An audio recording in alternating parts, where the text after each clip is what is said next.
We have been doing a study on Romans 8:28. ഈ ദിവസങ്ങളിൽ നമ്മൾ റോമാലേഖനം 8:28 ആസ്പദമാക്കി ഒരു പഠനം നടത്തിക്കൊണ്ടിരിക്കുകയാണ്. And I know this is one of a very extensive study which I don't want to continue and linger on more, but I want to finish it today. ഇതൊരു വിശദമായ പഠനമാണെന്ന് എനിക്കറിയാം, എന്നാലും മുന്നോട്ട് നീട്ടിക്കൊണ്ടുപോകാനായിട്ട് താല്പര്യമില്ല. ഇന്നുകൊണ്ട് ഈ പരമ്പരയെ അവസാനിപ്പിക്കണമെന്ന് വിചാരിക്കുന്നു. We had seen what exactly the good means in that word in the first session.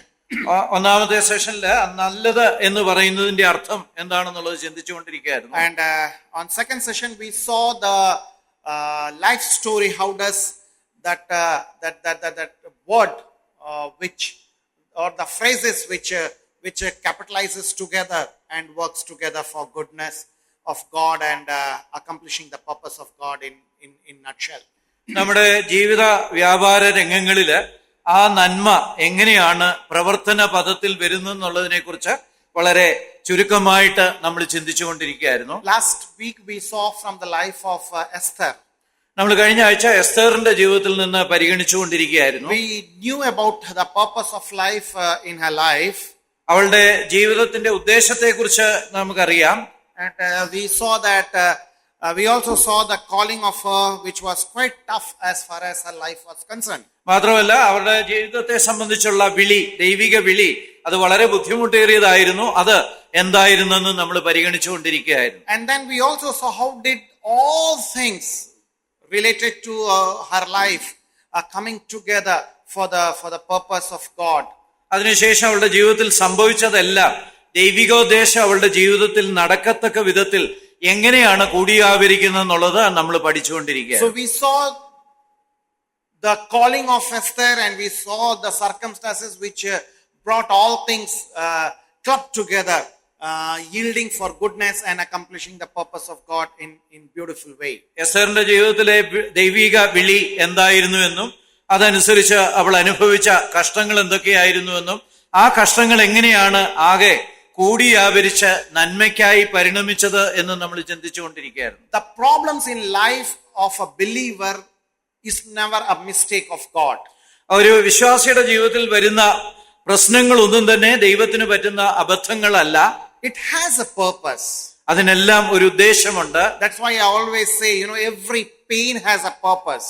അതുകൊണ്ടാണ് നമ്മൾ സാധാരണ എല്ലാ വേദനയ്ക്കും ഒരു ഉദ്ദേശമുണ്ട് എന്ന് പറയുന്നത്. And when you look at them all together, coming together, forming together, knitting together, bringing the purpose of God being accomplished in the life of a believer. അങ്ങനെയുള്ള കഷ്ടതകളും പ്രയാസങ്ങളും എല്ലാം ആകെ മൊത്തം ഒരുമിച്ച് കൂടി ചേർന്ന് പ്രതിപ്രവർത്തിച്ച് നമ്മുടെ നന്മയ്ക്കായി ഭവിക്കുന്നു എന്നുള്ളത് നമ്മൾ കണ്ടുകൊണ്ടിരിക്കുകയായിരുന്നു. And let me tell it very, very frankly. ഞാൻ വളരെ തുറന്നു തന്നെ പറയട്ടെ, when it comes in one's life, it has an actual value together. ഒരാളുടെ ജീവിതത്തില് അത് സംഭവിക്കുമ്പോഴ് അല്ലെ അവയൊക്കെ സംഭവിക്കുമ്പോഴ് അതിനൊരു പ്രത്യേക മൂല്യം തന്നെയുണ്ട്. God has a specific plan and purpose. ദൈവത്തിന് വളരെ വ്യതിരിക്തമായ ഒരു ലക്ഷ്യവും ഉദ്ദേശവും ഉണ്ട്. I cannot suffer or I cannot gain any blessing in comparison of someone else. മറ്റൊരാളുമായിട്ട് താരതമ്യപ്പെടുത്തി എനിക്ക് ഏതെങ്കിലും ഗുണങ്ങൾ ലഭിക്കുമെന്ന് ചിന്തിക്കാൻ കഴിയത്തില്ല. My problem or my blessing is for me alone. എന്നെ സംബന്ധിച്ചുള്ള എന്റെ പ്രശ്നങ്ങളും അതിൽ നിന്നുള്ള അനുഗ്രഹങ്ങളും എനിക്ക് മാത്രമായി സംഭവിക്കുന്നതാണ്. And my purpose, my problem and my blessing is to glorify God, accomplishing His purpose through my life. മാത്രമല്ല എനിക്ക് വരുന്ന കഷ്ടതകളും പ്രയാസങ്ങളും ഒക്കെ അത് എനിക്ക് നന്മയ്ക്കായിട്ട് ഭവിക്കുക മാത്രമല്ല ദൈവിക ഉദ്ദേശം സാധിക്കുക വഴി ദൈവത്തിന്റെ മഹത്വത്തിനായിട്ട് കലാശിക്കേണ്ടിയിരിക്കുന്നു. It cannot be compared with anyone. അത് കാരണം തന്നെ മറ്റൊരാളുമായിട്ട് എന്റെ ജീവിത അനുഭവങ്ങളെ താരതമ്യപ്പെടുത്താൻ കഴിയില്ല. That is why the biblical view is absolutely different what the atheists come across with. അതുകൊണ്ട് തന്നെയാണ് നിരീശ്വരന്മാരും ദൈവവിശ്വാസികളും ഇക്കാര്യത്തിൽ വന്നെത്തുന്ന അവരുടെ നിഗമനങ്ങൾ വ്യത്യസ്തമാകുന്നത്. We do not have something called chance. നമുക്ക് ആകസ്മികത എന്നൊന്നില്ല. We always have purpose behind everything. നമ്മളെ സംബന്ധിച്ച് എല്ലാറ്റിന്റെയും പിന്നിൽ ഒരു ഉദ്ദേശമുണ്ട്. And there is no chance at all. നമുക്ക് ആകസ്മികത എന്നൊരു കാര്യമേ ഇല്ല. God has a purpose in each one of our life. നമ്മുടെ ഓരോരുത്തരുടെയും ജീവിതത്തിൽ ദൈവത്തിന് ചില ഉദ്ദേശങ്ങളുണ്ട്. Sometimes the purposes are accomplished through pain, through problems, through struggles, and sometimes it is through the blessings in life.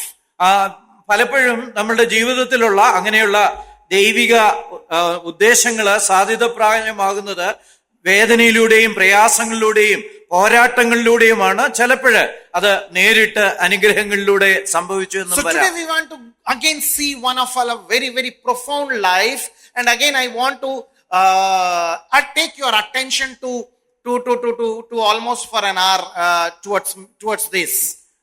മറ്റൊരാളുടെ വളരെ പ്രഭാവമുള്ള ജീവിതാനുഭവത്തിലേക്ക് കടന്നു പോവുകയും ഇനിയുള്ള സമയം അതിൽ ശ്രദ്ധ കേന്ദ്രീകരിക്കുകയും ചെയ്യണം എന്ന് ആഗ്രഹിക്കുന്നു. I know you will be finding it so familiar when I talk about the person. ഞാൻ ആ വ്യക്തിയെ കുറിച്ച് പറയുമ്പോൾ നിങ്ങൾക്ക് അറിയാൻ പറ്റും, അതുകൊണ്ട് നിങ്ങൾക്ക് വളരെ പരിചിതനായ ഒരാളാണ് എന്ന്. But I want your attention because I am going to get into some mathematical expressions today.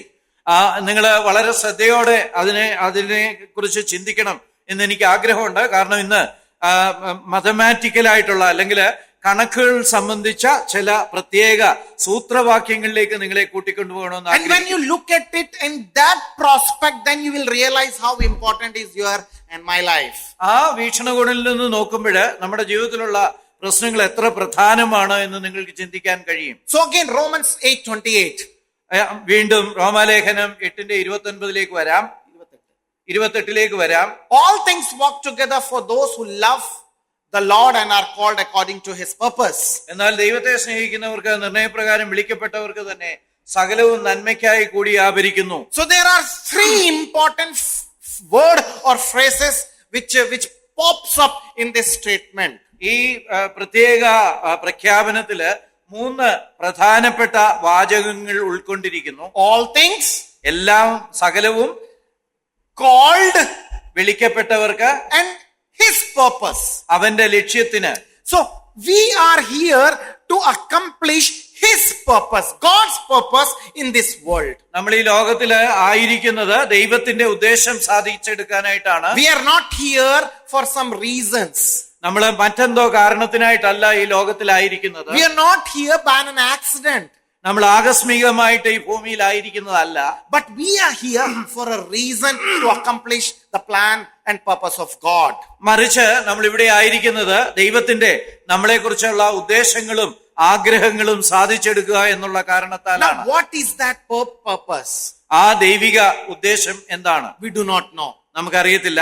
Most of the warriors of God, they did not know what was their purpose in life initially. ദൈവത്തിന്റെ വീരാളികളായിട്ടുള്ള പലരും അവരെ കുറിച്ചുള്ള ദൈവിക ഉദ്ദേശം എന്താണെന്ന് അറിഞ്ഞിരുന്നില്ല.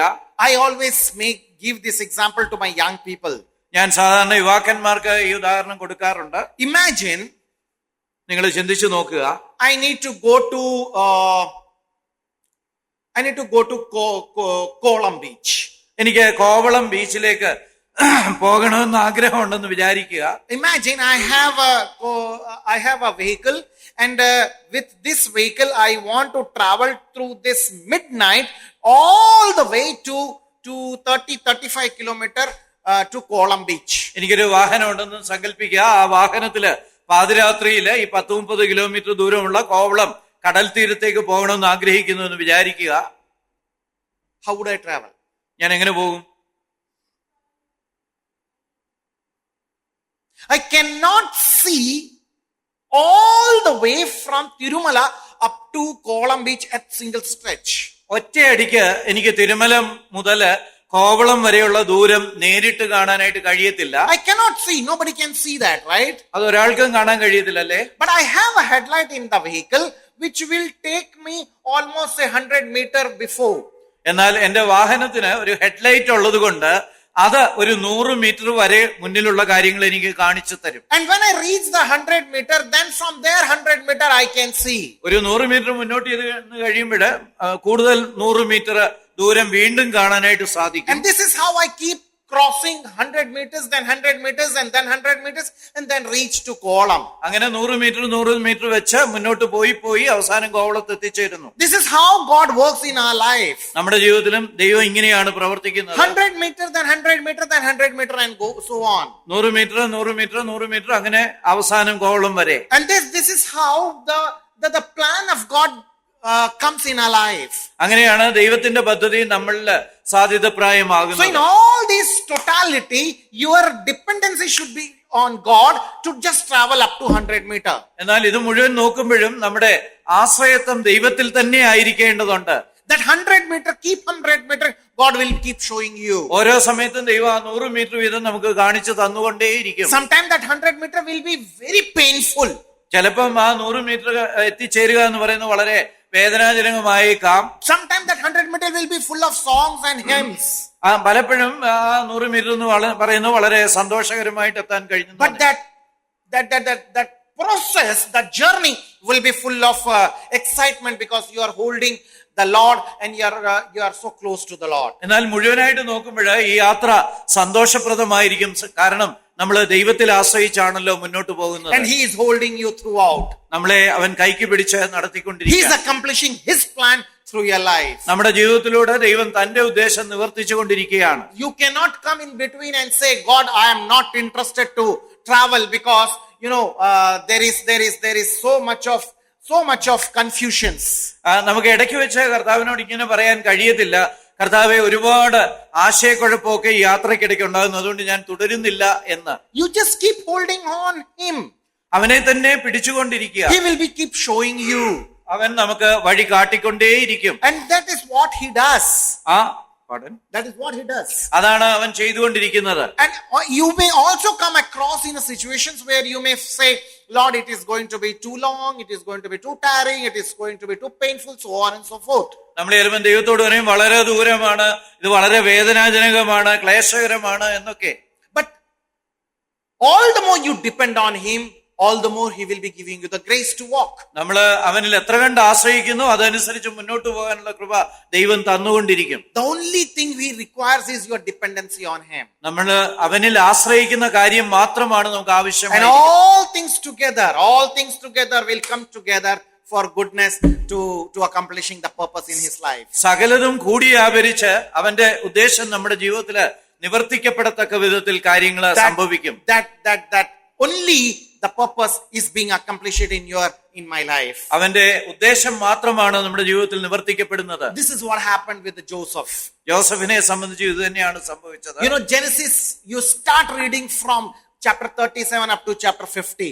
നമ്മള് ഉൽപ്പത്തി പുസ്തകം 37 തൊട്ട് 40 വരെ വായിക്കുമ്പോൾ we do not know what was the plan of God, purpose of God in his life.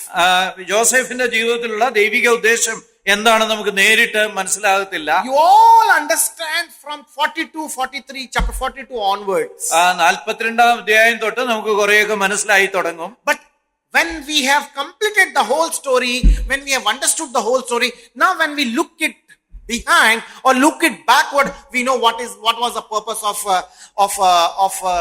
God in the life of Joseph. എന്നാൽ മുഴുവൻ ചരിത്രവും പഠിച്ചു കഴിഞ്ഞ് പിന്നോട്ട് പോയി നമ്മൾ അപഗ്രഥിക്കുകയാണെങ്കിൽ ജോസഫിനെ സംബന്ധിച്ചുള്ള ദൈവഹിതം എന്തായിരുന്നു എന്ന് മനസ്സിലാക്കാൻ കഴിയും. Now, what was the purpose of Joseph? ജോസഫിനെ കുറിച്ചുള്ള ഉദ്ദേശം എന്തായിരുന്നു? What was the purpose of God in the life of Joseph? ജോസഫിന്റെ ജീവിതത്തിലൂടെ സാധിച്ചെടുക്കാൻ ദൈവം ആഗ്രഹിച്ച ഉദ്ദേശം എന്തായിരുന്നു? Nobody knew. Yes. To preserve the whole world. Yes. The plan of God in the life of Joseph to start Food Corporation of Egypt. ദൈവത്തിന്റെ ജോസഫിനെ കുറിച്ചുള്ള ആഗ്രഹം എന്ന് പറയുന്നത് ഫുഡ് കോർപ്പറേഷൻ ഓഫ് ഈജിപ്റ്റ് സ്ഥാപിക്കുക എന്നുള്ളതായിരുന്നു. I always give that all my credit to this great warrior of God. ഈ food corporation പോലുള്ള സ്ഥാപനത്തിനുള്ള പൂർണ്ണ അവകാശവും ദൈവത്തിന്റെ ഈ വലിയ വീരനായ പോരാളിക്കാണ് ഞാൻ കൊടുക്കുന്നത്. I mean, he collected the food grain for 7 years. 7 വർഷം ആഹാര വസ്തുക്കള് അദ്ദേഹം ശേഖരിച്ചുകൊണ്ടേയിരുന്നു. And godowns after godowns after godowns throughout the land were filled with food grains. Egypt നിറയെ അനേക ഗോഡൌണുകൾ പടുത് അതിലെല്ലാം ധാന്യങ്ങൾ നിറച്ചുകൊണ്ടേയിരുന്നു. I mean, I know to manage how difficult it is to manage one godown. ഒരു godown നിയന്ത്രിക്കുന്ന എത്ര പ്രയാസകരമാണെന്ന് എനിക്കറിയാം. We need staff, we need quality control people, we need aeration, we need so much of technical backup, so on and so forth. നടത്തിക്കൊണ്ടുപോകാൻ staff വേണം, അതിന്റെ ഗുണനിലവാരം നിയന്ത്രിക്കാനുള്ള ക്രമീകരണങ്ങൾ വേണം, അത് പൂത്തുകെട്ടു പോകാതിരിക്കാനുള്ള സംരക്ഷണ മാർഗങ്ങൾ വേണം, ഇങ്ങനെ ഒരുപാട് കാര്യങ്ങൾ വേണം. And he did it. യോസഫ് അത് ചെയ്തു. He did it for 7 years. അവൻ 7 വർഷം ആ സാധനങ്ങൾ സംരക്ഷിച്ചു വെച്ചു. In our FCI's term, we call it, he maintained the buffer stock for 7 years. അവന് സംരക്ഷണത്തിനായിട്ടുള്ള അല്ലെങ്കിൽ ഒരു പ്രത്യേക സ്റ്റോക്ക് 7 വർഷം സംരക്ഷിച്ചു വെച്ചു. And he did it to feed the entire, almost, I do not know, almost 2/3 of the world. അന്ന് അവന് ലോകത്തിന്റെ 2/3 ഭാഗത്തിന് ആഹാരം കൊടുക്കത്തക്ക വിധത്തിൽ അക്കാര്യങ്ങൾ ചെയ്തു. One man. ഒരു മനുഷ്യൻ. God used this man to sustain the human being, the entire human race during those era. മനുഷ്യ വർഗത്തെ തന്നെ ആ കാലത്ത് സൂക്ഷിക്കാനായിട്ട് ഈ ഒരു മനുഷ്യനെ ദൈവം ഉപയോഗിച്ചു. Isn't that a great thing? അത് വലിയൊരു കാര്യമല്ലേ? Yes, it was a great thing. അത് വലിയൊരു കാര്യം തന്നെയാണ്. Can you imagine one man managing the entire food economy in the world over? ലോകം മുഴുവനുള്ള ധാന്യപരമായിട്ടുള്ള കാര്യങ്ങളെ എല്ലാം ഒരാള് തന്നെ നിയന്ത്രിക്കുക എന്നുള്ളത് നിങ്ങൾക്ക് ചിന്തിക്കാൻ കഴിയുമോ? It's amazing. അത്ഭുതകരമാണ്. See, I come from that background in my professional area, so I can say how amazing it is to feed the people of the nation. ഞാൻ അങ്ങനെ ഒരു സ്ഥാപനത്തിൽ ജോലി ചെയ്യുന്ന ആളായതുകൊണ്ട് അദ്ദേഹം നിവർത്തിച്ച ആ കാര്യം എത്ര ബുദ്ധിമുട്ടേറിയത് അത്ഭുതാവഹമാണ് എന്ന് എനിക്ക് പറയാനായിട്ട് സാധിക്കും. When we look back, Joseph had a purpose of God being accomplished through his life. നമ്മള് പുറമോട്ട് നോക്കുമ്പോൾ യോസഫിന്റെ ജീവിതത്തില് ദൈവത്തിന് തന്റെ ഒരു ഉദ്ദേശം നിവർത്തിക്കാനായിട്ടുണ്ടായിരുന്നു. He used to make a policy decisions. അവന് വളരെ പോളിസി തീരുമാനങ്ങളൊക്കെ എടുക്കാറുണ്ടായിരുന്നു. It was not easy for one man in the reign of Pharaoh to take decisions. ഫറവോന്റെ ഭരണത്തിന്റെ കീഴിൽ ഒരു മനുഷ്യന് നയപരമായ തീരുമാനങ്ങൾ എടുക്കുക എന്ന് പറയുന്നത് എളുപ്പമല്ല. But he did it. God used him. പക്ഷെ അവൻ ചെയ്തു, കാരണം ദൈവം അവനെ ഉപയോഗിച്ചു. Now, was it easy for Joseph to come to that point to be a policy maker? ആ ഒരു നയരൂപീകരണജ്ഞനാകുന്ന ആ സ്ഥാനം വരെ എത്തുന്നത് യോസഫിനെ സംബന്ധിച്ച് എളുപ്പമായിരുന്നുവോ? No, ഒട്ടുമല്ല. That brings me to my first slide, that is a call of Joseph. അത് എന്നെ എന്റെ ഒന്നാമത്തെ സ്ലൈഡിലേക്ക് കൊണ്ടുവരുന്നു. ജോസഫിന്റെ വിളി. What was the calling of Joseph? ജോസഫിന്റെ വിളി എന്തിനായിട്ടായിരുന്നു? Was it easy for him? അതവൻ എളുപ്പമുള്ള ഒരു വിളിയായിരുന്നു. All these are the familiar thing to you all. ഇതെല്ലാം നമുക്ക് വളരെ പരിചയമുള്ള ഭാഗങ്ങൾ തന്നെയാണ്. I know all of these are some stories which we have been learning from the childhood. മാത്രമല്ല ഇത് സൺഡേ സ്കൂളിൽ തൊട്ട് തന്നെ വചനത്തിലെ ചരിത്രമായിട്ട് നമ്മൾ പഠിക്കുന്ന കാര്യങ്ങളാണ്. But again I want to highlight today. അതിലെ ചില കാര്യങ്ങൾ ഇന്ന് ഞാൻ ചൂണ്ടിക്കാണിക്കാൻ ആഗ്രഹിക്കുന്നു. What was the calling of Joseph? എന്തായിരുന്നു ജോസഫിന്റെ വിളി? He was a dreamer who explained his dream bluntly. അവനൊരു സ്വപ്നക്കാരനും സ്വപ്നങ്ങള് തുറന്ന് വെളിപ്പെടുത്തുന്നവനുമായിരുന്നു. I may be having my own dream. എനിക്ക് തന്നെ ചിലപ്പോ എന്റേതായ സ്വപ്നങ്ങൾ ഉണ്ടായേക്കാം. But I do not have guts to go and explain before others. എന്നാൽ അത് മറ്റുള്ളവരോട് പറയാനുള്ള ധൈര്യം എനിക്ക് ഉണ്ടാകാറില്ല. But this gentleman, he was so confident to tell to the others. എന്നാൽ ഈ ജോസഫിനെ സംബന്ധിച്ച് അവന് തന്റെ സ്വപ്നത്തെ കുറിച്ച് മറ്റുള്ളവരോട് പറയാൻ വളരെ ധൈര്യമുള്ളവനായി. When you read chapter 37, he saw a dream. 37-ാം അധ്യായത്തിൽ നമ്മൾ അത് കാണുന്നുണ്ട്. അവനൊരു സ്വപ്നം കാണുന്നു. All the moon and the star, they all will come and bow before him. സൂര്യനും ചന്ദ്രനും നക്ഷത്രങ്ങളും ഒക്കെ അവന്റെ മുന്നിൽ വന്ന് നമസ്കരിക്കുന്നതായിട്ട് അവൻ കണ്ടു. His brothers, they all were very angry that mother and father and all of us, are we going to come and bow before you? ഞങ്ങളും നിന്റെ മാതാപിതാക്കളും എല്ലാം നിന്റെ മുന്നിൽ വന്ന് നമസ്കരിക്കുമോ എന്ന് പറഞ്ഞ് സഹോദരന്മാർക്ക് ദേഷ്യം തോന്നി. But he could explain them, yes, this is what you guys are going to do. എന്നാൽ അവരൊക്കെ എന്താണ് ചെയ്യാൻ പോകുന്നുള്ള കാര്യം വെളിപ്പെടുത്തുവാൻ അവന് മടിയില്ലായിരുന്നു. He was blunt.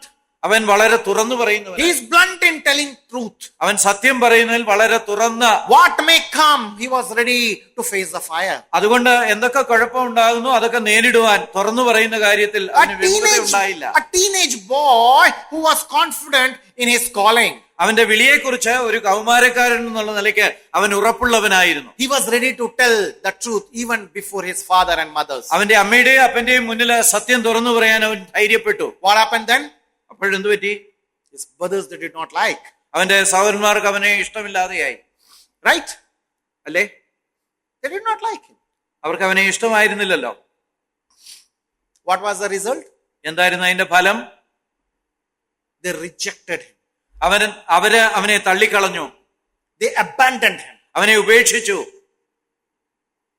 Was it easy for a boy having 11 brothers being abandoned by those brothers?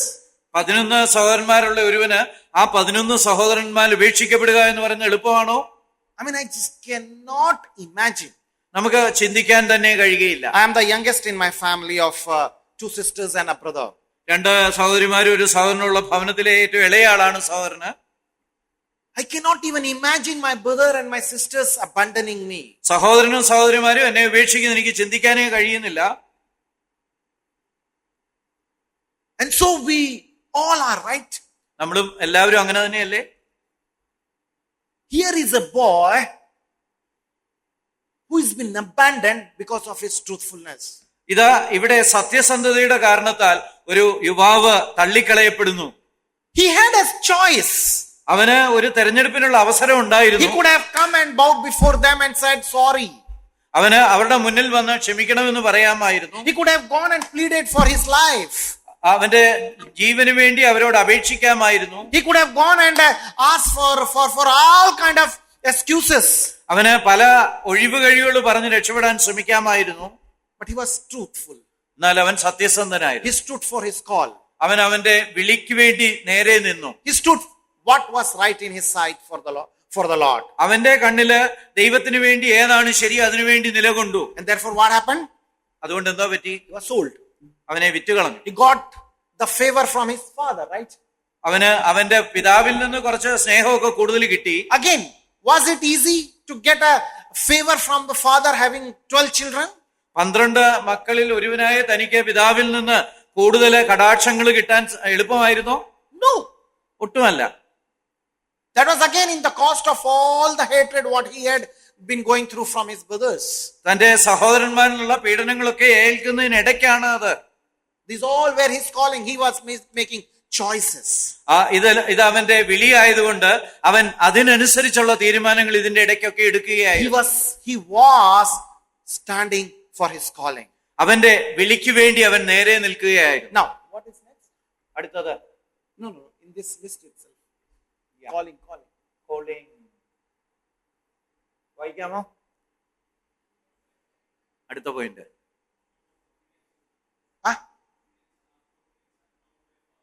Yeah. Next point. Respected by his masters. അവന്റെ യജമാനന്മാർ അവനെ ബഹുമാനിച്ചു. He had a choice. അവന് അവിടെയും ഒരു തെരഞ്ഞെടുപ്പിനുള്ള സാധ്യത ഉണ്ടായിരുന്നു. He was respecting all the boss he had. Pardon? Boss. അവന്റെ യജമാനന്മാരെ എല്ലാം അവൻ എപ്പോഴും ബഹുമാനിച്ചുകൊണ്ടിരുന്നു. He pleased them. അവരെ പ്രസാദിപ്പിച്ചു. He did whatever best he could for his masters. അവന്റെ യജമാനന്മാർക്ക് വേണ്ടി തനിക്ക് ചെയ്യാവുന്ന അത്രയും ഏറ്റവും നന്നായി ചെയ്തു. He did not mind what were his colleagues thinking. അവന്റെ സഹപാഠികൾ എന്തൊക്കെ ചിന്തിക്കുന്നു എന്നുള്ളതൊന്നും അവന് വിഷയമായിരുന്നില്ല. He did what he could do the best. അവന് ഏറ്റവും നന്നായി ചെയ്യാവുന്ന അവൻ ചെയ്തു. He was favorite of Potiphar. അവന് പോത്തിഫറിന്റെ ഏറ്റവും ഇഷ്ടപ്പെട്ടവനായിരുന്നു. He was favorite of warden of the prison. അതുപോലെ ആ ജയിലിലെ മേലാളിനും അവൻ ഏറ്റവും നല്ലവനായിരുന്നു. He was so happy. They all were so happy of him. എല്ലാവരും അവനെ സംബന്ധിച്ച് ഏറ്റവും സന്തോഷമുള്ളവരായിരുന്നു. No, he was respected of his masters. അവന് അവന്റെ യജമാനന്മാരാൽ ബഹുമാനിതനായി. Now, he was also honest of his job. അവന് അവന്റെ ജോലിയെ സംബന്ധിച്ച് സത്യസന്ധനായിരുന്നു. Right? അല്ലേ? I don't have to explain that. അത് ഞാൻ വിശദീകരിക്കേണ്ട ആവശ്യമില്ലല്ലോ. He did what best he could. അവന് ഏറ്റവും നന്നായിട്ട് ചെയ്യാവുന്നതൊക്കെ ചെയ്തു. He was meticulous in his work life. അവന്റെ ജോലി ജീവിതത്തോളം സംബന്ധിച്ച് അവൻ വളരെ സൂക്ഷ്മതയുള്ളവനായി. Now, because of him, the house of Potiphar was blessed. അവൻ മുഖാന്തരം പോത്തിഫറിന്റെ ഭവനം അനുഗ്രഹിക്കപ്പെട്ടു. Was it not a wonderful thing? അതൊരു അത്ഭുതാവഹമായ കാര്യമല്ലേ? Was it not a wonderful thing? അത് അത്ഭുതകരമായ ഒരു കാര്യമല്ലേ? God blessed. ദൈവം അനുഗ്രഹിച്ചു.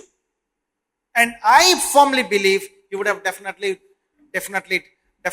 be in prayerful for not only for his work ethics but also for his master before the Lord. അവന് തന്റെ ജോലി സംബന്ധമായ കാര്യങ്ങൾക്ക് വേണ്ടി മാത്രമല്ല, യജമാനന്റെ അനുഗ്രഹത്തിനായിട്ടും പ്രാർത്ഥിച്ചു കാണണം. Right? ശരിയല്ലേ? Professionally, mentally, physically, emotionally, he was faithful. ജോലി സംബന്ധമായിട്ട് അതുപോലെ മാനസികമായിട്ട് ഇങ്ങനെയുള്ള കാര്യങ്ങളിലെല്ലാം അവൻ വളരെ സൂക്ഷ്മതയുള്ളവനായിരുന്നു. Right? അല്ലേ? What is it? അവസാനത്തെ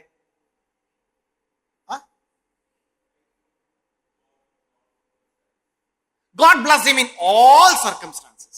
ദൈവം അവനെ എല്ലാ സാഹചര്യങ്ങളിലും അനുഗ്രഹിച്ചു. Did he understand that calling? അവന്റെ വിളിയെക്കുറിച്ച് മനസ്സിലായോ? Yes. തീർച്ചയായിട്ടും. When these brothers threw him in the well, അവനെ ആ കിണറ്റിലെ സഹോദരന്മാര് തള്ളിയിട്ടപ്പോഴ് he understood. I am sure he knew that God is in his favor.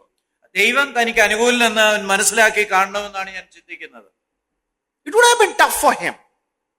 It would have been tough for him mentally. അത് ആ സമയത്ത് മാനസികമായിട്ട് അവന് വളരെ ബുദ്ധിമുട്ടേറിയതായിരുന്നു. When these brothers sold him to Ishmaelites, it would have been tough for him. ഇസ്മായേലിയർക്ക് തന്നെ വിറ്റുകളഞ്ഞതും തനിക്ക് ബുദ്ധിമുട്ടായിരുന്നിരിക്കണം. He was sold as a slave. It would have been tough for him. It would have been tough for him to be sold as a slave. ഒരു അടിമയായിട്ട് വിറ്റതും അവന് ബുദ്ധിമുട്ടേറിയ കാര്യമായിരുന്നിരിക്കണം. But he knew that God is in his side. എന്നാൽ ദൈവം തന്റെ വശത്താണ് എന്ന് അവൻ അറിയാമായിരുന്നു. How? I don't know. എങ്ങനെയാണെന്ന് എനിക്കറിയത്തില്ല. Because time and again he's depending on the Lord. അവന് വീണ്ടും ദൈവത്തിൽ ആശ്രയിച്ചുകൊണ്ടേയിരുന്നു. That was his calling. അതായിരുന്നു അവന്റെ വിളി. He depended on God for each situations. ജീവിതത്തിലെ ഓരോ സാഹചര്യത്തിനും വേണ്ടി ദൈവത്തിൽ ആശ്രയിക്കുക. He had a choice. അവന് എന്ത് ചെയ്യണമെന്ന് തീരുമാനിക്കാനുള്ള അവകാശം ഉണ്ടായിരുന്നു. He was clear with his calling that whatever happens, I am going to stand for the Lord. അവന് വളരെ വ്യക്തമായ ഒരു ദർശനം ഉണ്ടായിരുന്നു. എന്തൊക്കെ സംഭവിച്ചാലും ഞാൻ ദൈവത്തിന് വേണ്ടി നിൽക്കും എന്ന്. He is not going to be dishonest. അവന് അസത്യവാദിയാകാൻ ആഗ്രഹിച്ചിരുന്നില്ല. He is not going to be untruthful. അവൻ സത്യസന്ധനല്ലാതിരിക്കാൻ ആഗ്രഹിച്ചില്ല. He is not going to be liar in his dream about his explaining the dreams. Dreams ഒക്കെ പറയുമ്പോഴേ കള്ളം പറയാനായിട്ട് അവൻ ആഗ്രഹിച്ചില്ല. He was faithful for the Lord. അവൻ ദൈവത്തിന് വേണ്ടി വിശ്വസ്തനായിരുന്നു. And he continued his calling. അവൻ അവന്റെ വിളിയിൽ തുടർന്നുകൊണ്ടേയിരുന്നു. So when he continued his calling, he depended on the Lord. What happens? അവന് തന്റെ വിളിയിൽ തുടരുകയും ദൈവത്തിൽ ആശ്രയിച്ചുകൊണ്ടിരിക്കുകയും ചെയ്തപ്പോൾ എന്തു സംഭവിച്ചു? God honored him. ദൈവം അവനെ ആദരിച്ചു. God blessed him. ദൈവം അവനെ അനുഗ്രഹിച്ചു. Now, how did God bless? ദൈവം അവനെ അനുഗ്രഹിച്ചത് എങ്ങനെയാ? Now, what were the circumstances through which God had taken him through? അവനെ ഏതൊക്കെ സാഹചര്യത്തിലൂടെയാണ് ദൈവം കടത്തിക്കൊണ്ടുപോയത്? Now, these are the calling where he has to take stand for the Lord. ഈ വിളിയിലൊക്കെ അവന് തന്റെ തീരുമാനം ദൈവത്തിന് വേണ്ടി എടുക്കേണ്ടതായിട്ടുണ്ടായിരുന്നു. Now, we are going to see the next all things where God is working for him. നമ്മൾ അടുത്തത് കാണാനായിട്ട് പോവുകയാണ്. ഈ കാര്യങ്ങളിലെല്ലാം ദൈവം പ്രവർത്തിച്ചുകൊണ്ടേയിരുന്നു. All things, the circumstances which Joseph doesn't have any say on it. യോസഫിന് പ്രത്യേക നിയന്ത്രണമൊന്നുമില്ലാത്ത എല്ലാ സകല കാര്യങ്ങളിലും. Okay, now we are going to see the next slide. അടുത്ത സ്ലൈഡിലേക്ക് പോവാം. What is the first one? He lost his mother, right? ആദ്യത്തെ എന്താ? ആരെങ്കിലും ഉറക്കെ ഒന്ന് വായിക്കുന്നേ, ഇവിടെ നിന്ന് കാണത്തില്ല. Lost his? അവന് തന്റെ മാതാവിനെ നഷ്ടപ്പെട്ടു. Was it easy for a teenage boy to go through such situation? അങ്ങനെ ഒരു സാഹചര്യത്തിലൂടെ കടന്നു പോകുന്നത് ഒരു കൗമാരപ്രായക്കാരന് എളുപ്പമാണോ? Could he control? അവന് നിയന്ത്രിക്കാൻ കഴിഞ്ഞോ? No. ഇല്ല. He lost his mom. അവൻ അവന്റെ അമ്മയെ നഷ്ടപ്പെട്ടു. These are certain things which is beyond his capacity. അവന്റെ നിയന്ത്രണത്തിന് വെളിയിലുള്ള കാര്യങ്ങളാണ് ഇവയൊക്കെ. Now, what is the next? അടുത്തത് എന്താണ്? He hated by his brothers. അവന്റെ സഹോദരന്മാരാൽ വെറുക്കപ്പെട്ടു. I don't have to explain it. അത് വിശദീകരിക്കേണ്ട ആവശ്യം പോലും ഇല്ല. Now, mother is not there. അമ്മയില്ല. Brothers are hating him. അവന്റെ സഹോദരന്മാർ അവനെ പകയ്ക്കുന്നു. Because he took a stand, he continued his calling as an obedient to his father. Father has a favor for him. അവന് അവന്റെ പിതാവിനോട് അനുസരണം കാണിച്ചുകൊണ്ട് പിതാവിന് അവനിൽ കുറച്ച് പ്രസാദം ഉണ്ടായിരുന്നു. Where is this care coming from? അവന് എവിടെ നിന്നായിരുന്നു ഈ സംരക്ഷണം വന്നുകൊണ്ടിരുന്നത്? Of course, father is caring him. തീർച്ചയായിട്ടും അവന്റെ പിതാവ് അവനെ സംരക്ഷിക്കുന്നുണ്ട്. But again, where is the care coming to father for him? അപ്പനിലൂടെയും അവന് ആ സംരക്ഷണം ലഭിച്ചത് എവിടെ നിന്നാണ്? Of course, God is using his father to take care of him. തീർച്ചയായിട്ടും അവന്റെ പിതാവിനെ ദൈവം ഉപയോഗിച്ചതാണ്. Because every good thing comes from God, right? കാരണം എല്ലാ നല്ല ദാനവും ദൈവത്തിൽ നിന്നാണല്ലോ So വരുന്നത്. definitely God is molding his father to love, to care and to support him. ശരിക്കും അവന്റെ പിതാവിലൂടെ ദൈവം അവനെ സംരക്ഷിക്കാനുള്ള നടപടികൾ എടുത്തുകൊണ്ടിരിക്കുകയാണ്. Now, next is abandoned by brothers. അത് കഴിഞ്ഞ് അവന്റെ സഹോദരന്മാരാൽ ഉപേക്ഷിക്കപ്പെട്ട അവസ്ഥ. Was this in his control? അതും അവന്റെ നിയന്ത്രണത്തിൽ വരുന്ന കാര്യമായിരുന്നു. Mother is not there. അമ്മയില്ല. Brothers are not there. സഹോദരന്മാരും ഇല്ല. It's not that one brother or two brothers. All 11 brothers are against him. 11 പേരും അവനെതിരുള്ള അവസ്ഥ. They hated him. അവനെ അവർ വെറുത്തു. And they sold him in the hands of Ishmaelites. അവസാനം അവനെ ഇസ്മായിലിയരുടെ കയ്യിൽ വിറ്റുകളഞ്ഞു. Now he lands in Potiphar's house. അവന് അവസാനം പോത്തിഫറിന്റെ വീട്ടിൽ എത്തപ്പെട്ടു. Now, he's been sexually abused, right? അവനെ ലൈംഗികമായിട്ട് പീഡിപ്പിക്കുന്നതും നമ്മൾ കാണുന്നുണ്ട്. Was it in his control? അതും അവന്റെ നിയന്ത്രണത്തിലുള്ള കാര്യമായിരുന്നോ? No. അല്ല, തീർച്ചയായിട്ടും അല്ല. Somebody from outside his perimeter, she comes and provokes him. അവന്റെ നിയന്ത്രണത്തിന് വെളിയിലുള്ള ആ സ്ത്രീ അവനെ പ്രലോഭിപ്പിക്കുകയാണ്. That's not in his control. അതും അവന്റെ നിയന്ത്രണത്തിലുള്ള കാര്യമല്ല. There also situation is against him. അവിടെയും സാഹചര്യം ജോസഫിനെതിരാണ്. And then next is he's been falsely accused. അതിനുശേഷം അവനെ തെറ്റായിട്ട് ആരോപണങ്ങളിൽ കൊടുക്കുകയാണ്. He's been now in the dungeon. അവനിപ്പോഴ ജയിലിലാണ്. I sometimes wonder how could this guy, a teenager, I do not know, early 20s, how could he go and depend on God in every moment? ഇങ്ങനെയുള്ള സാഹചര്യങ്ങളെല്ലാം തന്നെ യുവാവായ ഒരാൾക്ക് തുടർന്നും എങ്ങനെ ദൈവത്തിൽ ആശ്രയിച്ചുകൊണ്ടിരിക്കാൻ കഴിഞ്ഞു എന്ന് ഞാൻ ചിന്തിക്കാറുണ്ട്. All things are going against him. എല്ലാം അവന് പ്രതികൂലമാണ്. There is nothing, no hope. അവന് അനുകൂലമായി ഒന്നുമില്ല, ഒരു പ്രതീക്ഷയുമില്ല. At least in the Potiphar's house, he was the head supervisor. അവന് പോത്തിഫറിന്റെ വീട്ടില് അവന് എല്ലാവർക്കും മേൽനോട്ടക്കാരനായിരുന്നു. But here is one guy, because of his sexually abuse, because of the falsely accusation, he's been put in the dungeon of the prison. എന്നാൽ അവനെ കാരാഗൃഹത്തിൽ അടച്ചിരിക്കുകയാണ്. കാരണം അവന് ലൈംഗികമായിട്ടുള്ള പീഡനത്തിന് വിധേയനായി തെറ്റായ ആരോപണങ്ങളിൽ കുടുങ്ങി എന്നുള്ളത് കൊണ്ട്. All things are going against him. എല്ലാം അവനെതിരെ. But what? എന്നാൽ നമുക്ക് ഒരു കാര്യം അറിയാം. There are certain things which God is working in his life. എന്നാൽ ദൈവം ചില കാര്യങ്ങൾ അവന്റെ ജീവിതത്തിൽ പ്രവർത്തിച്ചുകൊണ്ടിരിക്കുക. God is molding him all through. അവനെ ദൈവം രൂപാന്തരപ്പെടുത്തിക്കൊണ്ടിരിക്കുക. God is building him in his calling, in the circumstances what God is making him pass through. പലവിധ സാഹചര്യങ്ങളിലൂടെ ദൈവം അവന്റെ വിളിയിൽ അവനെ രൂപപ്പെടുത്തി എടുത്തുകൊണ്ടിരിക്കുക. Every time he has to depend on the Lord as far as his calling is concerned. അവന്റെ വിളിയെ സംബന്ധിച്ച് ഓരോ നിമിഷത്തിലും അവൻ ദൈവത്തിൽ ആശ്രയിക്കുകയും വേണം. His calling is only one. Depend on the Lord, what may come in life. അവന്റെ വിളി ഒരു കാര്യം മാത്രമാണ്, ജീവിതത്തിൽ എന്തും സംഭവിക്കട്ടെ ദൈവത്തിൽ ആശ്രയിച്ചുകൊണ്ടിരിക്കുക. I will be looking at the Lord. അവൻ ദൈവത്തിലേക്ക് മാത്രം നോക്കുക.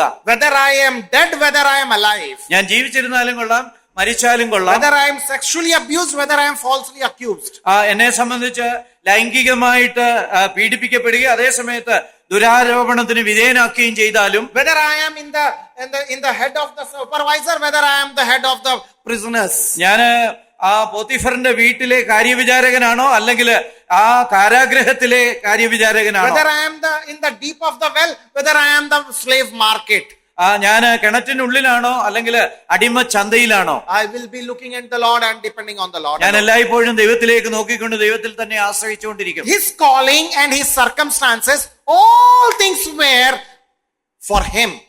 അവന്റെ വിളിയുമായി ബന്ധപ്പെട്ട അവന്റെ എല്ലാ സാഹചര്യങ്ങളും അവന് വേണ്ടി ദൈവം രൂപാന്തരപ്പെടുത്തിയതാണ്. In respect of the calling, he could have the calling where he could make the decision.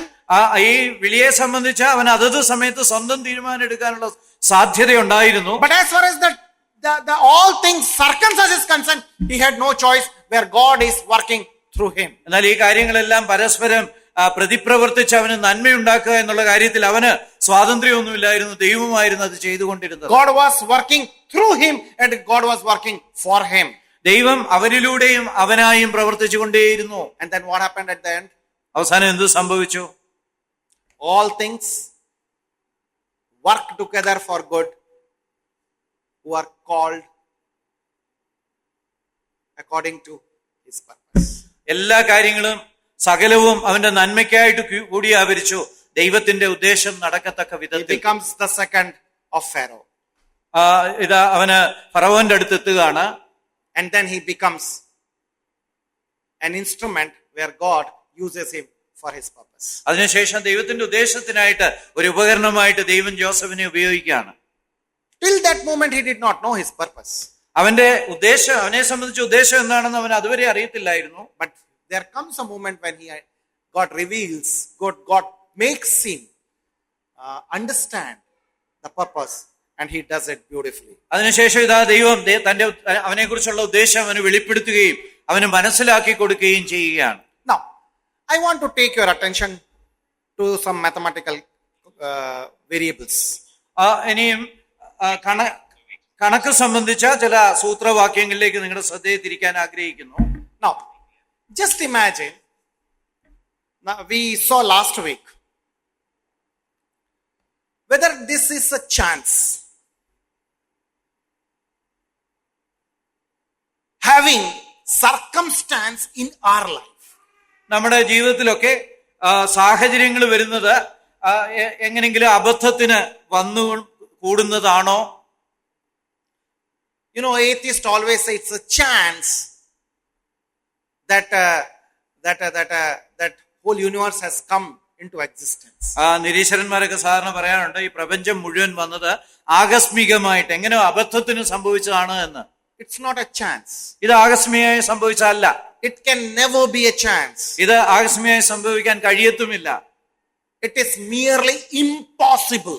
അത് അസാധ്യം തന്നെയാണ്. If you calculate it mathematically, it's merely impossible. നമ്മൾ അത് കണക്കിന്റെ സൂത്രവാക്യങ്ങൾ ഉപയോഗിച്ച് വിശകലനം ചെയ്താൽ അത് അസാധ്യമാണ്. Last week we saw an example of rabbit and a squirrel.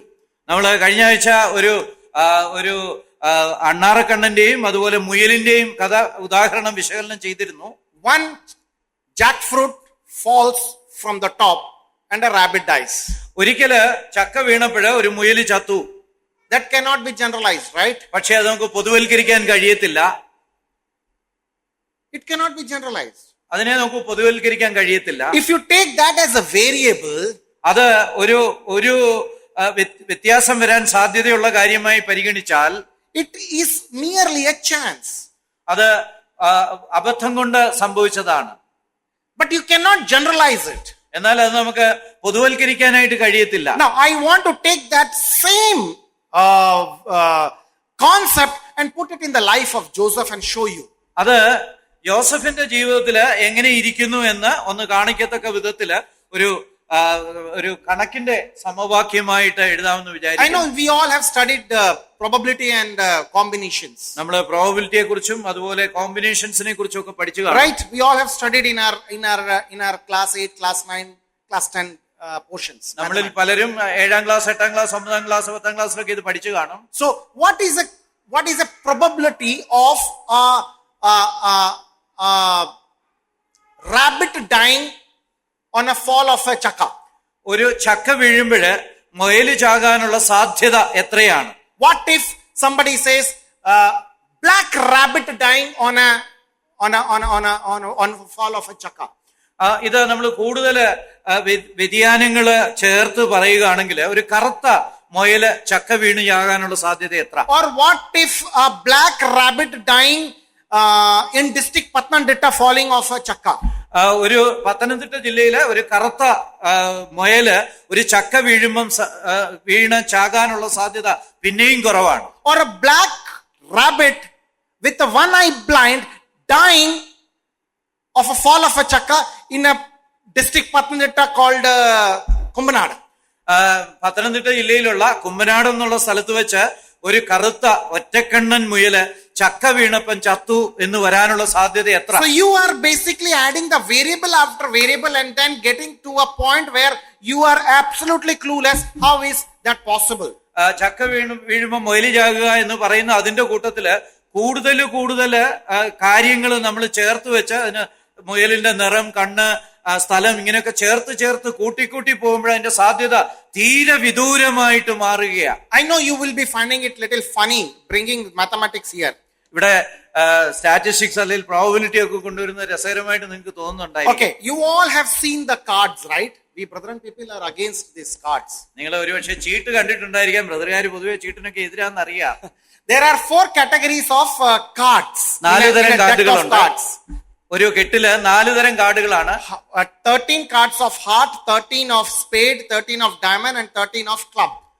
13 വീതം വിവിധ തരം കാർഡുകളാണ്. ആടുതന്, ഡയമണ്ട്, അതുപോലെ 4 തരം കാർഡുകളാണ്. So what if I say getting one heart card in the deck of 52 cards? ഈ 52 കാർഡിൽ നിന്ന് ഞാൻ എടുക്കുമ്പോൾ അബദ്ധത്തിന് ഒരു ആടുതൻ കിട്ടാനുള്ള സാധ്യത എത്ര? 13 divided by 52. 13 ഭാഗം 52. So 52 out of 52 cards there are 13 cards. That means there are 13 times I have a chance of getting one card as a heart. 52 കാർഡുണ്ട്. അതുകൊണ്ട് 52 പ്രാവശ്യം എടുക്കുമ്പോൾ 13 പ്രാവശ്യം ആടുതൻ കിട്ടാനുള്ള സാധ്യതയുണ്ട്. Okay, clear? ശരിയാണല്ലോ. Now with that same concept let me go to my variable calculations. എന്നാൽ ഇവിടെയും അങ്ങനെ വ്യത്യസ്ത ഘടകങ്ങൾ വരുമ്പോൾ ജോസഫിന്റെ കാര്യത്തിൽ എങ്ങനെയായിരിക്കും എന്ന് വിശകലനം ചെയ്യാനായിട്ട് ആഗ്രഹിക്കുന്നു. Now, number 1, dream. He was a dream teller. അവന് ഒരു സ്വപ്നക്കാരനായിരുന്നു. How many brothers Jacob had? Sister. How many sons Jacob had? യാക്കോബിന് എത്ര മക്കളുണ്ടായിരുന്നു? 12. Sure. തീർച്ചയാണല്ലോ. Sure. Okay. Out of 12 sons, there was one dreamer. ഈ 12 പുത്രന്മാരിൽ ഒരാൾ സ്വപ്നക്കാരനായിരുന്നു. And that was Joseph. അത് Joseph ആയിരുന്നു.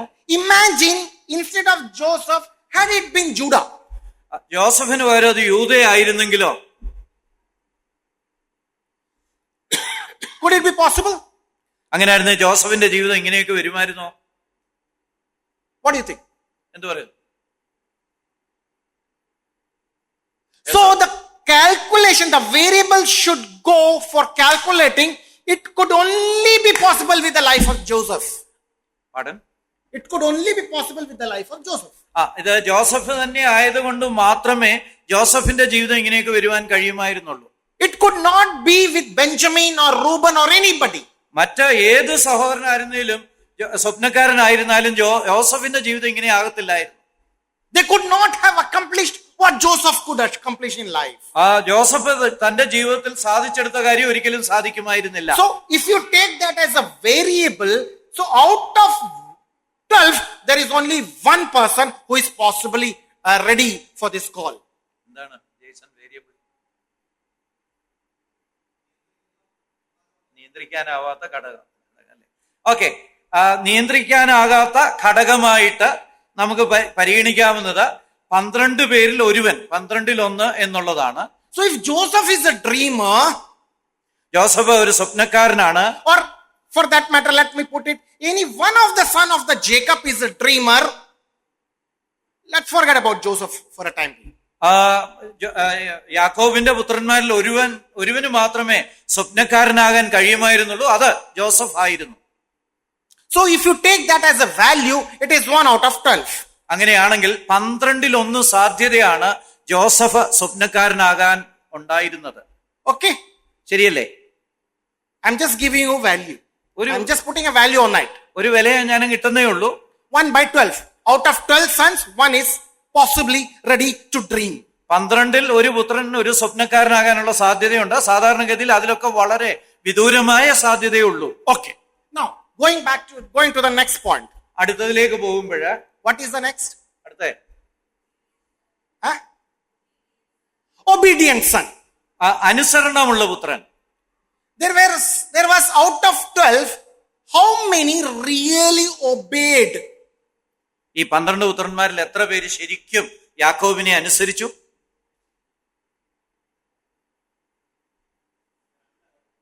No, only one. Because we read, Jacob was so happy to give him the precious gift. Why? യോസഫ് അവനാ വിലപ്പെട്ട സമ്മാനം കൊടുക്കാൻ ആഗ്രഹിച്ചതെന്ന് നമ്മൾ വായിക്കുന്നുണ്ടല്ലോ. എന്തുകൊണ്ടാ? Because he was obedient to his father. അവനായിരുന്നു പിതാവിനെ ഏറ്റവും അനുസരിച്ച പുത്രൻ. Not Benjamin. ബെന്യാമീൻ ആകാനും സാധ്യതയില്ല. Because Jacob gives that obedient son the best gift.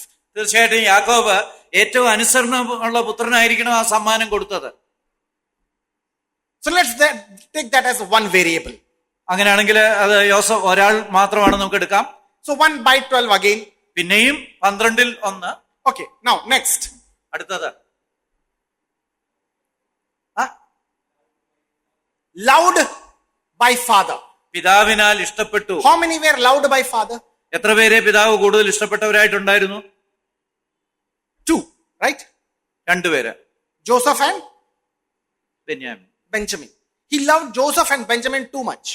ജോസഫിനെയും ബെന്യാമിനെയും യാക്കോബ് കൂടുതൽ സ്നേഹിച്ചായിട്ട് നമ്മൾ വായിക്കുന്നു. So out of 12 there were 2.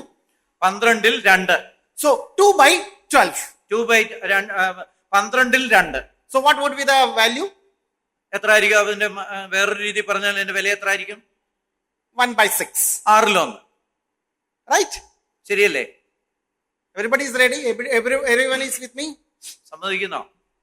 6 മകൻ പിതാവിന്റെ സ്നേഹം പിടിച്ചു പറ്റിയിരിക്കാനുള്ള സാധ്യതയുണ്ട്. Okay. ശരിയല്ലേ? Now I am going to the next. നമുക്ക് അത് അടുത്തതിലേക്ക് പോവാം. വായിച്ചോ. Respected by his mercy. I have given only 10 staff in Potiphar's house. 10 ജോലിക്കാര് പോത്തിഫറിന്റെ വീട്ടിലുണ്ടായിരുന്നുള്ളതാണ് ഞാൻ എടുത്തിരിക്കുന്ന കണക്ക്. It could be more. അതിൽ കൂടുതലും ആകാം. But I am taking the minimum value. ഞാനൊരു ചെറിയ എണ്ണം അങ്ങ് എടുക്കുകയാണ്. Out of 10, that is what we read. He found Joseph to be the best employee. അവന്റെ 10 ജോലിക്കാരിലെ ഏറ്റവും നല്ല ജോലിക്കാരനായിട്ട് ജോസഫിനെ കണ്ടു. And that is why he promoted him. അതുകൊണ്ടാണ് ജോസഫിനെ promote So ചെയ്യാനിടയായത്. I am taking 1 out of 10. അതായത് പോത്തിഫർ 10 ഒരാളെ തെരഞ്ഞെടുത്തു. So I am taking 1. Okay. ശരി. Now, go to the next value. What is that? അടുത്തെന്താ? Honest to his job. I have not given any value there, right? അവന്റെ ജോലിയോടുള്ള സത്യസന്ധത. അതിന് ഞാൻ പ്രത്യേകിച്ച് വിലയൊന്നും ഇവിടെ കൊടുത്തിട്ടില്ല. And then next. അടുത്തേ Faithful with God. Again, I have not given any mark. ദൈവത്തോട് വിശ്വസ്തനായിരുന്നു. അതിനും പ്രത്യേകിച്ച് മാർക്കൊന്നും കൊടുക്കുന്നില്ല. Now let me just bring you all together. ഇതെല്ലാം നിങ്ങളുടെ ശ്രദ്ധയിലേക്ക് ഒരുമിച്ച് കൊണ്ടിരട്ടെ. Take all these as variables. ഇതെല്ലാം വ്യതിയാനം വരാവുന്ന എണ്ണമായിട്ട് കണക്കാക്കുക. And when you calculate all this together, 1/12 into 1/12 into 1/6 into 1/10. ഇതെല്ലാം കൂടെ നമ്മൾ ഒരുമിച്ചെടുക്കുക എന്ന് പറഞ്ഞാൽ ഇതിന്റെ എല്ലാം ഗുണനം ചെയ്യുമ്പം കിട്ടുന്ന സംഖ്യ 12 ഇൻറ്റു ഗുണം 12 ഗുണം 6 ഗുണം 10. If you take these minimum 4 variables, ഈ 4 വ്യത്യസ്തത ഉണ്ടാകാൻ സാധ്യതയുള്ള ഘടകങ്ങൾ എടുത്താൽ you will be getting out of 8640, there is only one man ഇതിനെല്ലാം കൂടെ ആകെയുള്ളത് ഒരാള് മാത്രമാണ്, and that is Joseph. അത് ജോസഫാണ്. Joseph could only fulfill all this calling in his life. ഈ 4 വ്യത്യസ്തമായിട്ടുള്ള കാര്യങ്ങൾ എടുക്കുമ്പോൾ അതിനകത്ത് യോഗ്യനായ ഒരുവൻ ജോസഫ് മാത്രമാണ്. In spite of all the 8,640 options, you have one man fulfilling all the criteria. ഇതെല്ലാം കൂടെ ഗുണിക്കുമ്പോൾ നമുക്ക് കിട്ടുന്ന 8040 വിവിധ സാധ്യതകളില് ഒരാൾ മാത്രമേ വരാൻ കഴിയൂ, അത് ജോസഫാണ്. God, when chose Joseph, he meant it. ദൈവം ജോസഫിനെ തെരഞ്ഞെടുത്തപ്പോഴ് ദൈവം മനഃപൂർവ്വമായിട്ട് അങ്ങനെ ചെയ്തതാണ്. It is not by chance. അത് ആകസ്മികമായി സംഭവിച്ചതല്ല. It is not that the problem which God has allowed Joseph to go through is out of his mind. ദൈവത്തിന്റെ ബുദ്ധിയിൽ നിന്ന് ഉത്ഭവിക്കാത്തതായി അബദ്ധത്തിന് യോസഫിനെ തെരഞ്ഞെടുത്തല്ല. All the circumstances which he has been going through, it was in the knowledge of God. അവന് കടന്നുപോയ എല്ലാ കാര്യങ്ങളും ദൈവത്തിന്റെ അറിവിൽ ഉൾപ്പെട്ടിരുന്ന And കാര്യങ്ങളാണ്. he knew that God, when God is bringing situations before him, he knew that Joseph is holding his call for the Lord. ഈ കാര്യങ്ങളിലൂടെയൊക്കെ കടത്തിവിടുമ്പോഴ് Joseph മാത്രം തന്നെ കുറിച്ചുള്ള ദൈവിക വിളി നിവർത്തിക്കുമെന്ന് ദൈവത്തിന് അറിയാമായിരുന്നു. My beloved, there may be lot of possibilities when God brings before you. നമ്മുടെ മുന്നില് അനന്ത സാധ്യതകള് ദൈവം കൊണ്ടുവന്നു എന്ന് വന്നേക്കാൻ പ്രിയപ്പെട്ടവരെ. Let me say, I can only fulfill what God has given me. എനിക്ക് തന്ന കാര്യം പൂർത്തീകരിക്കാൻ നിവർത്തിക്കാൻ കഴിയുന്നത് ഞാൻ മാത്രമാണ്. There cannot be anybody else as a clone of Saji Matthews who can fulfill the role of Saji Matthews. Saji മാത്യൂസിന്റെ തനി സ്വരൂപമായിട്ട് വേറൊരു സജി മാത്യു ഉണ്ടാകാനായിട്ട് കഴിയുകയില്ല. Because God has a purpose. കാരണം ദൈവത്തിന് ഒരു ഉദ്ദേശമുണ്ട്. And he wants to fulfill his plan and his purpose in our life in order to make us go through in various situations. നമ്മള് ഓരോ സാഹചര്യങ്ങളിലൂടെയും കടന്നു പോകുമ്പോഴ് നമ്മളുടെ ഓരോരുത്തരുടെയും ജീവിതത്തിൽ ദൈവത്തിന്റെ ഉദ്ദേശം നിവർത്തിക്കണമെന്ന് ദൈവത്തിന് നിർബന്ധമുണ്ട്. Let me take it to the next part. അടുത്ത ഭാഗത്തേക്ക് കടന്നു പോകാം. That same, you take all these values together, put them all together as far as his circumstances were concerned. ജോസഫിന്റെ സാഹചര്യങ്ങളുടെ അടിസ്ഥാനത്തില് ഈ ഘടകങ്ങളെല്ലാം അവന്റെ ജീവിതത്തില് ഒന്ന് കണക്കാക്കി നോക്കുക. Think if Joseph was not there, Judah was there in the presence of Potiphar's wife. യൂദയാണ് പോത്തിഫറിന്റെ വീട്ടിലായിരുന്നത്, പോത്തിഫറിന്റെ ഭാര്യയുടെ അടുത്തുണ്ടായിരുന്നത് ചിന്തിക്കുക. What would you think? എന്തോ സംഭവിക്കുമായിരുന്നു? The history would have changed, right? ചരിത്രം തന്നെ മാറിപ്പോകുമായിരുന്നു. Imagine if Benjamin was there in the presence of warden of prison, what would have been the situation? ആ കാരാഗ്രഹ പ്രമാണിയുടെ മുന്നില് ബെന്യാമീൻ ആയിരുന്നെങ്കിൽ എന്ത് സംഭവിക്കുമായിരുന്നു? He would have been low. Nobody would have noticed it. അവന് അങ്ങ് കീഴമർന്നു പോയേനെ, right? അല്ലേ? It was Joseph who was planned by God through various situations to be there. അവൻ കടന്നുപോയ ഓരോ സാഹചര്യങ്ങളിലൂടെയും വിജയിയായി തീരാൻ ദൈവം തെരഞ്ഞെടുത്ത ആള് തന്നെയായിരുന്നു യോസേഫ്. Imagine if Reuben was there in presence of in the slavery market or Potiphar's house. രൂപനായിരുന്നു ആ അടിമച്ചന്തയിൽ അല്ലെങ്കിൽ പോത്തിഫറിന്റെ ഭാര്യയുടെ അടുത്തുനിന്ന് ചിന്തിക്കുക. Again, history would have been different. സാഹചര്യം വ്യത്യസ്തമായിരുന്നേനെ. My beloved, when you calculate all these variables, putting them with a value, mathematical value, and when you calculate it, you will find that only and only Joseph could be the right choice for that role. ഈ വ്യതിയാനം വരുന്ന അനേക സാഹചര്യങ്ങള് നമ്മൾ പരിഗണിച്ച് അതിന് ഇതുപോലെ 12-1 6-1 മാർക്കൊക്കെ ഇട്ട് അന്യോന്യം ഗുണിച്ചൊക്കെ നോക്കിയെടുക്കുമ്പോഴ് നമുക്ക് ചിന്തിക്കാൻ കഴിയും, നമുക്ക് കണ്ടെത്താൻ കഴിയുന്ന ജോസഫിന് മാത്രമേ ഈ സ്ഥലത്ത് നിന്ന് ഇങ്ങനെ ദൈവികോദ്ദേശം നിവർത്തിക്കാൻ കഴിയുമായിരുന്നുള്ളൂ എന്നാണ്. God, when he has placed you in Trivandrum, God when he has placed you in Tirumala, God when he has placed you in Tirumala Brethren Assembly, God when he has placed you in the particular family, let me tell you, God has not made any mistake. നിങ്ങളെ തിരുവനന്തപുരത്ത് അല്ലെങ്കിൽ Thirumala brother അസംബ്ലിയിലെ അല്ലെങ്കിൽ നിങ്ങളുടെ ഭവനത്തില് എവിടെ തന്നെ നിങ്ങളെ ആക്കിയിരുന്നാലും ദൈവത്തിന് അബദ്ധം പറ്റിയിട്ടില്ല എന്ന് ഞാൻ പറയട്ടെ. God has a purpose in all of our life. നമ്മുടെ ജീവിതത്തെ സംബന്ധിച്ച എല്ലാ കാര്യങ്ങളിലും ദൈവത്തിന് ഒരു ഉദ്ദേശമുണ്ട്. Sometimes we may not able to understand it. പലപ്പോഴും നമുക്കത് മനസ്സിലായില്ല എന്ന് വന്നേക്കാം. It's okay. ഓക്കെ, അതിന് പ്രശ്നമൊന്നുമില്ല. You just follow the Lord what he has given you at that point as a responsibility. ഓരോ സമയത്തും ദൈവം തരുന്ന ഉത്തരവാദിത്തങ്ങൾ നിർവഹിച്ച ദൈവത്തെ അനുഗമിച്ചു പോവുക. And when you come to a point where you are able to accomplish the plan in a bigger way, ഏതെങ്കിലും ഒരു സമയത്ത് നിങ്ങളെ സംബന്ധിച്ച് വലിയ നിലയിൽ ദൈവത്തിന്റെ പദ്ധതി നടപ്പിലാക്കാനുള്ള ആ അവസരം വന്നു ചേരും. You know, when you see the same thing in the life of Lord Jesus Christ, ഇതേ കാര്യം നമുക്ക് യേശുക്രിസ്തുവിന്റെ ജീവിതത്തിലും നോക്കാവുന്നതാണ്. when you see that as a possibility, ഒരു സാധ്യത എന്നുള്ള നിലയിൽ അത് കാണുമ്പോൾ there cannot be anybody, anyone who can be the Son of God come from heaven.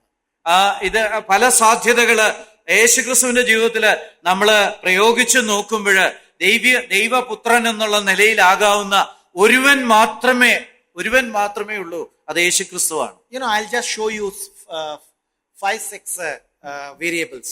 5-6 വ്യത്യസ്തത വരാവുന്ന ഘടകങ്ങള് യേശുക്രിസ്തുവിനെ സംബന്ധിച്ചുള്ളത് നമുക്കൊന്ന് നോക്കാം. You know, prophecies. I'm just taking the prophecies. ഒന്നാമതായിട്ട് യേശുക്രിസ്തുവിനെ സംബന്ധിച്ചുള്ള പ്രവചനങ്ങൾ.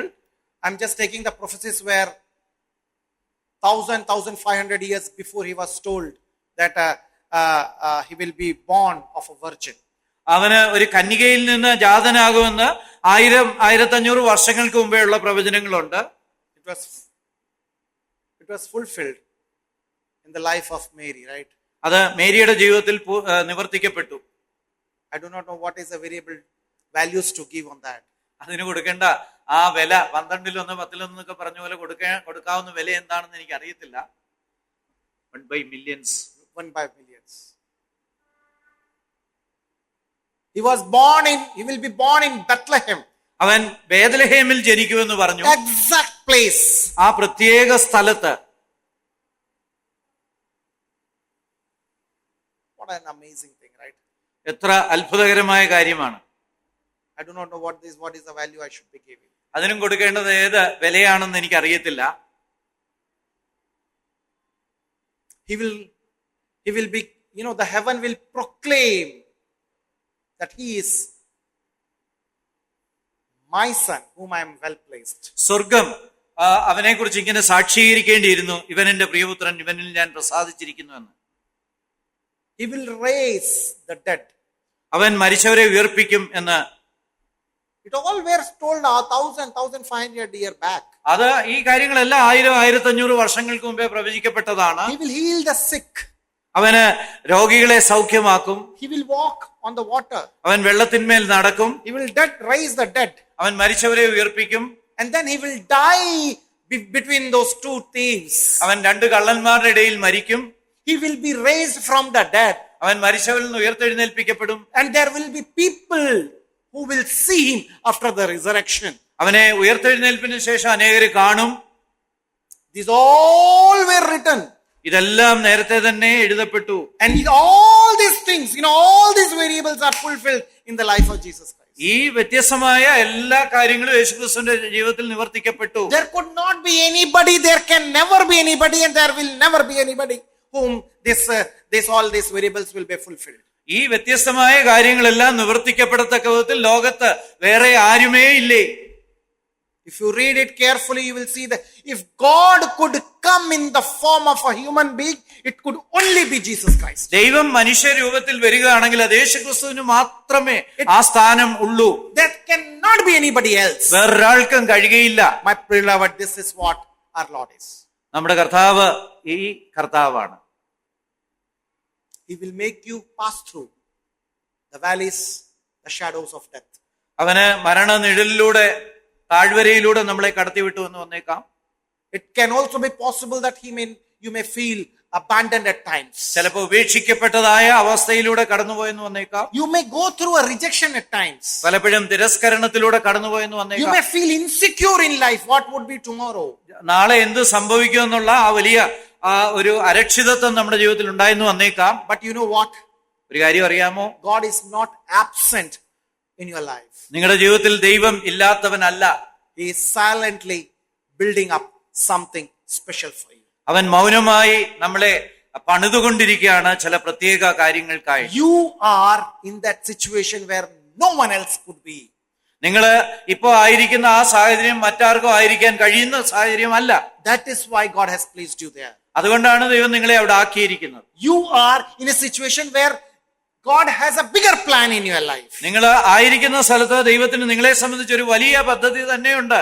And at the end of the day, all these things will work together for good. അവസാനമായി വരുമ്പോഴത്തേക്ക് സകലവും നന്മയ്ക്കായിട്ട് കൂടി വ്യാപരിച്ചുകൊള്ളും. Because you know what? എന്തുകൊണ്ടാണെന്ന് അറിയുമോ? We love the Lord. നമ്മൾ ദൈവത്തിൽ ആശ്രയിക്കുന്നതുകൊണ്ട്. Let's keep loving Him.